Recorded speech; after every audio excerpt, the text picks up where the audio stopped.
श्री ब्रह्म पुराण, धेनुक और प्रलम का वध तथा गिरियक का अनुष्ठान। व्यास जी कहते, एक दिन बलराम और श्री कृष्ण साथ साथ गाय चराते हुए वन में विचरने लगे। घूमते घूमते वे परम रमणीय ताड़ के वन में जा पहुंचे। वहां धेनुक नामक दानव गधे के रूप में सदा निवास करता था। मनुष्य और गायों का मांस ही उसका भोजन था। फल की समृद्धि से पूर्ण मनोहर तालवन को देखकर ग्वाल बाल वहां के फल लेने को ललचा उठे और बोले, भैया राम और कृष्ण, धेनुकासुर सदा इस भूभाग की रक्षा करता है, इसलिए ये ताड़ के सुगंधित फल लोगों ने छोड़ रखे हैं। हम इन्हें प्राप्त करना चाहते हैं। यदि आप लोगों को जचे तो इन फलों को गिराइए। ग्वाल बालों की यह बात सुनकर बलराम और श्री कृष्ण ने बहुत से ताल फल पृथ्वी पर गिराए। गिरते हुए फलों का शब्द सुनकर वह गर्दभाकार दुष्ट दैत्य क्रोध में भरा हुआ आया। आते ही उसने अपने दोनों पिछले पैरों से बलराम जी की छाती में प्रहार किया। बलराम जी ने उसके दोनों पैर पकड़ लिए और उसे आकाश में घुमाना आरंभ किया। घुमाने से आकाश में ही उसके प्राण पखेरु उड़ गए। फिर वेग से बलराम जी ने उसे एक मान ताल विष पर दे मारा। जैसे आंधी बादलों को उड़ा देती है, उसी प्रकार उस दैत्य ने गिरते गिरते अपने शरीर के आघात से वो तेरे फल गिरा दिए। उसके मारे जाने पर और भी बहुत से गर्दभाकार दैत्य आए, किंतु श्री कृष्ण और बलभद्र ने उन सबको खेल खेल में उठाकर वृक्षों पर फेंक दिया। एक ही क्षण में पके हुए ताड़ के फलों और गर्दभाकार दैत्यों के शरीर से सारी पृथ्वी पट गई। इससे उस स्थान की बड़ी शोभा होने लगी। तब से उस ताल वन में गाय बाधारित होकर नई नई घास चरने लगी। अनुचरों सहित धेनुकासुर के मारे जाने पर वह मनोहर तालवन समस्त गोपियों के लिए सुखदायक हो गया। इससे वसुदेव के दोनों पुत्र बलराम और श्री कृष्ण प्रसन्न हुए। वे दोनों महात्मा छोटे छोटे सींगों वाले बछड़ों की भांति शोभा पा रहे थे। कंधे पर गाय बांधने की रस्सी लिए वनमाला से विभूषित तो वे दूर दूर तक गाय चराते और उनके नाम ले लेकर पुकारते थे। श्री कृष्ण का वस्त्र सुनहरे रंग का था और बलराम जी का नीले रंग का। उन्हें धारण किए वे दोनों भाई दो इंद्रधनुष एवं श्वेत श्याम मेघों की भांति शोभा पाते थे। लोक में बालकों के जो खेल प्रचलित है, उन सब के द्वारा परस्पर क्रीड़ा करते हुए वन में विचरते थे। समस्त लोकनाथों के नाथ होकर भी वे इस पृथ्वी पर अवतीर्ण हुए और मानव धर्म में तत्पर रहकर मनुष्य योनि को गौरवान्वित करते थे। मानव जाति के गुणों से युक्त भांति भांति के खेल खेलते हुए वन में घूमते थे। कभी झूला झूलकर और कभी आपस में कुश्ती लड़कर महाबली श्री राम और श्री कृष्ण व्यायाम करते थे। उन दोनों को खेलते देख प्रलम नामक दानव उन्हें पकड़ ले जाने की इच्छा से वहां आया। उसने ग्वाल बालों के वेश में अपनी वास्तविक रूप को छिपा रखा था। मनुष्य न होते हुए मनुष्य का रूप धारण करके दानों में श्रेष्ठ प्रलम ग्वाल बालों की उस मंडली में बेखटक जा मिला। वह राम और कृष्ण दोनों को उठा ले जाने का अवसर ढूंढने लगा। उसने कृष्ण को तो सर्वथा अजय समझा, अतः रोहिणी नंदन बलराम को ही मारने का निश्चय किया। तदंतर उन ग्वाल बालों में हरिना कीड़न नामक खेल आरंभ हुआ। यह बालकों का वह खेल है जिसमें दो दो बालक एक साथ हिरण की तरह उछलते हुए किसी निश्चित लक्ष्य तक जाते हैं। आगे पहुंचने वाला विजयी होता है। हारा हुआ बालक विजयी को अपनी पीठ पर बिठाकर नियत स्थान तक ले आता है। इस खेल में सब लोग सम्मिलित हुए। दो दो बालक एक साथ उछलते हुए चले। श्री दामा के साथ श्री कृष्ण, प्रलम के साथ बलराम और अन्य ग्वाल बालों के साथ दूसरे दूसरे बालक कूद रहे थे। श्री कृष्ण ने श्री दामा को और बलराम ने प्रलम को जीत लिया। इसी प्रकार श्री कृष्ण पक्ष के अन्य बालकों ने भी अपने अपने साथियों को हरा दिया। अब वे हारे हुए बालक एक दूसरे को अपनी पीठ लादे हुए मांडीर वट तक लाए और पुनः वहां से लौट चले। किंतु दानव प्रलम्ब बलराम को अपने कंधे पर चढ़ाकर शीघ्र ही उड़ चला। वह चलता ही गया, कहीं रुकता नहीं। जब वह बलराम जी का भार नहीं सह सका, तब बड़े क्रोध में आकर वर्षा काल के मेघ की भांति उसने अपने शरीर को बढ़ा लिया। बलराम जी ने देखा उस दैत्य का रंग जले हुए पर्वत के समान है। उसके गले में बहुत बड़ा हार लटक रहा है, मस्तक पर बहुत बड़ा मुकुट था, आंखें गाड़ी के पहिए जैसी घूम रही थी। उसके पैर रखने से धरती डगमाने लगती थी। उसका रूप बड़ा ही भयंकर था। ऐसे राक्षस के द्वारा अपने को हरे जाते देख बलराम ने श्री कृष्ण से कहा, कृष्ण कृष्ण, इधर तो देखो, ग्वाल बालों के वेश में छिपा हुआ कोई दैत्य मुझे हर कर लिए जाता है। इसकी विकराल मूर्ति पर्वत के समान दिखाई देती है। मधुसूदन, बताओ इस समय मुझे क्या करना चाहिए?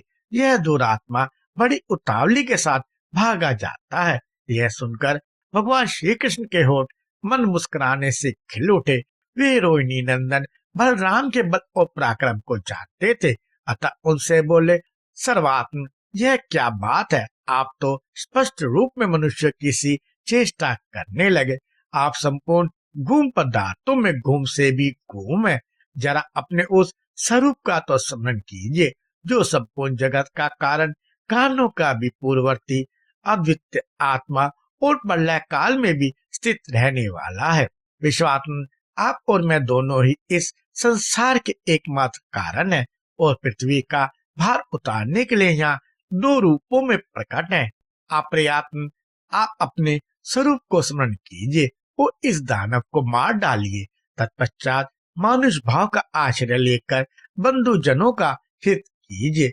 महात्मा श्री कृष्ण के द्वारा इस प्रकार अपने स्वरूप का स्मरण कराए जाने पर महाबली बलराम ने हंसकर प्रलंबासुर को दबाया और क्रोध से लाल आंखें करके उसके मस्तक पर एक मुक्का मारा। उनके इस प्रहार से प्रलंब के दोनों नेत्र बाहर निकल आए, मस्तक फट गया और वह दैत्य मुंह से खून उगलता हुआ पृथ्वी पर गिरकर मर गया।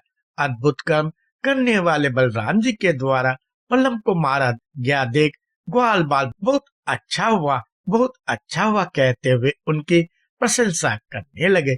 इस प्रकार प्रलंबासुर के मारे जाने पर ग्वाल बालों के मुंह से अपनी प्रशंसा सुनते हुए बलराम जी श्री कृष्ण के साथ पुनः गायों के समूह में आए। इस प्रकार नाना प्रकार की लीलाएं करते हुए बलराम और श्री कृष्ण वन में विहार करते रहे। इतने में ही वर्षा बीत गई और शरद ऋतु का आगमन हुआ। जलाशयों में कमल खिलने लगे, आकाश और नक्षत्र निर्मल हो गए। ऐसे समय में समस्त ब्रजवासी इंद्रोत्सव का आयोजन करने लगे। उन्हें उत्सव के लिए अत्यंत उत्सुक देख परम बुद्धिमान श्री कृष्ण ने बड़े बूढ़े गोपों से कौतूहलवश पूछा, यह इंद्रोत्सव क्या वस्तु है जिससे आप लोगों को इतना हर्ष हुआ है? श्री कृष्ण को अत्यंत आदर पूर्वक प्रश्न करते देख नंद गोप ने कहा, बेटा, देवरा इंद्र मेघ और जल के स्वामी है। उन्हीं से प्रेरित होकर मेघ जल में रस की वृष्टि करते हैं। उस वृष्टि से ही अन्न पैदा होता है, जिसे हम तथा अन्य देहधारी खाकर जीवन निर्वाह करते और देवता आदि को भी तृप्त करते हैं। ये दूध और बछड़ों वाली गाय इंद्र के बढ़ाए हुए अन्न से ही संतुष्ट हो हष्ट-पुष्ट रहती है। जहाँ वर्षा करने वाले मेघ होते हैं, वहाँ बिना खेती की भूमि नहीं दिखाई देती, कोई ऋणग्रस्त नहीं रहता और वहाँ एक भी भूख से पीड़ित मनुष्य नहीं दृष्टिगोचर होता। मेघ सूर्य की किरणों द्वारा इस पृथ्वी का जल ग्रहण करते और फिर संपूर्ण लोगों की भलाई के लिए उसे बरसा देते हैं। अतः वर्षा काल में सब राजा लोग, हम तथा अन्य देहधारी भी बड़ी प्रसन्नता के साथ उत्सव मनाते और देवरा इंद्र की पूजा करते हैं। इंद्र पूजा के विषय में नंद गोप का ऐसा कथन सुनकर भगवान दामोदर ने इंद्र को कुपित करने के उद्देश्य से कहा, पिताजी, हम लोग ना तो खेती करते हैं और न व्यापार से ही जीविका चलाते हैं। हमारे देवता तो ये गाय ही हैं, क्योंकि हम सब लोग वनवासी हैं। आन्विशिकी, त्रयी, वार्ता और दंडनीति, ये चार प्रकार की विद्याएं हैं।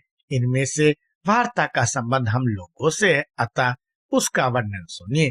कृषि, वाणिज्य और पशुपालन, इन तीन वृत्तियों पर वार्ता अवलंबित रहती है। कृषि किसानों की वृत्ति है और वाणिज्य क्रय विक्रय करने वाले वैश्यों की। हम लोगों की सबसे प्रधान वृत्ति है गोपालन।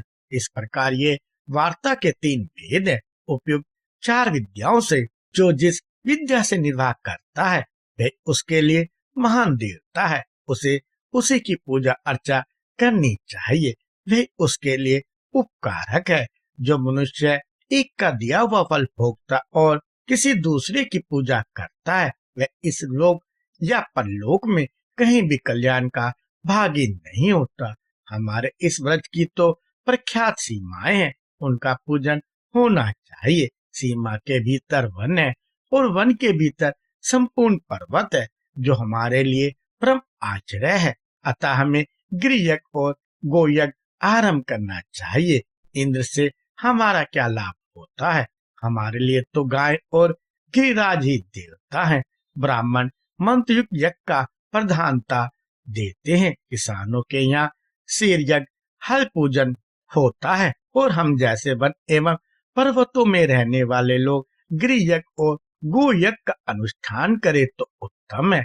इसलिए मेरा विचार तो यह है कि आप लोग भांति भांति की पूजा सामग्रियों से गिरिराज गोवर्धन की पूजा करें। संपूर्ण व्रत का दूध एकत्र किया जाए और उससे ब्राह्मणों तथा अन्य याचकों को भोजन कराया जाए। इस प्रकार गोवर्धन का पूजन, होम और ब्राह्मण भोजन हो जाने पर गायों का शरद ऋतु में प्राप्त होने वाले पुष्पों द्वारा श्रृंगार किया जाए और वे गिरिराज की परिक्रमा करें।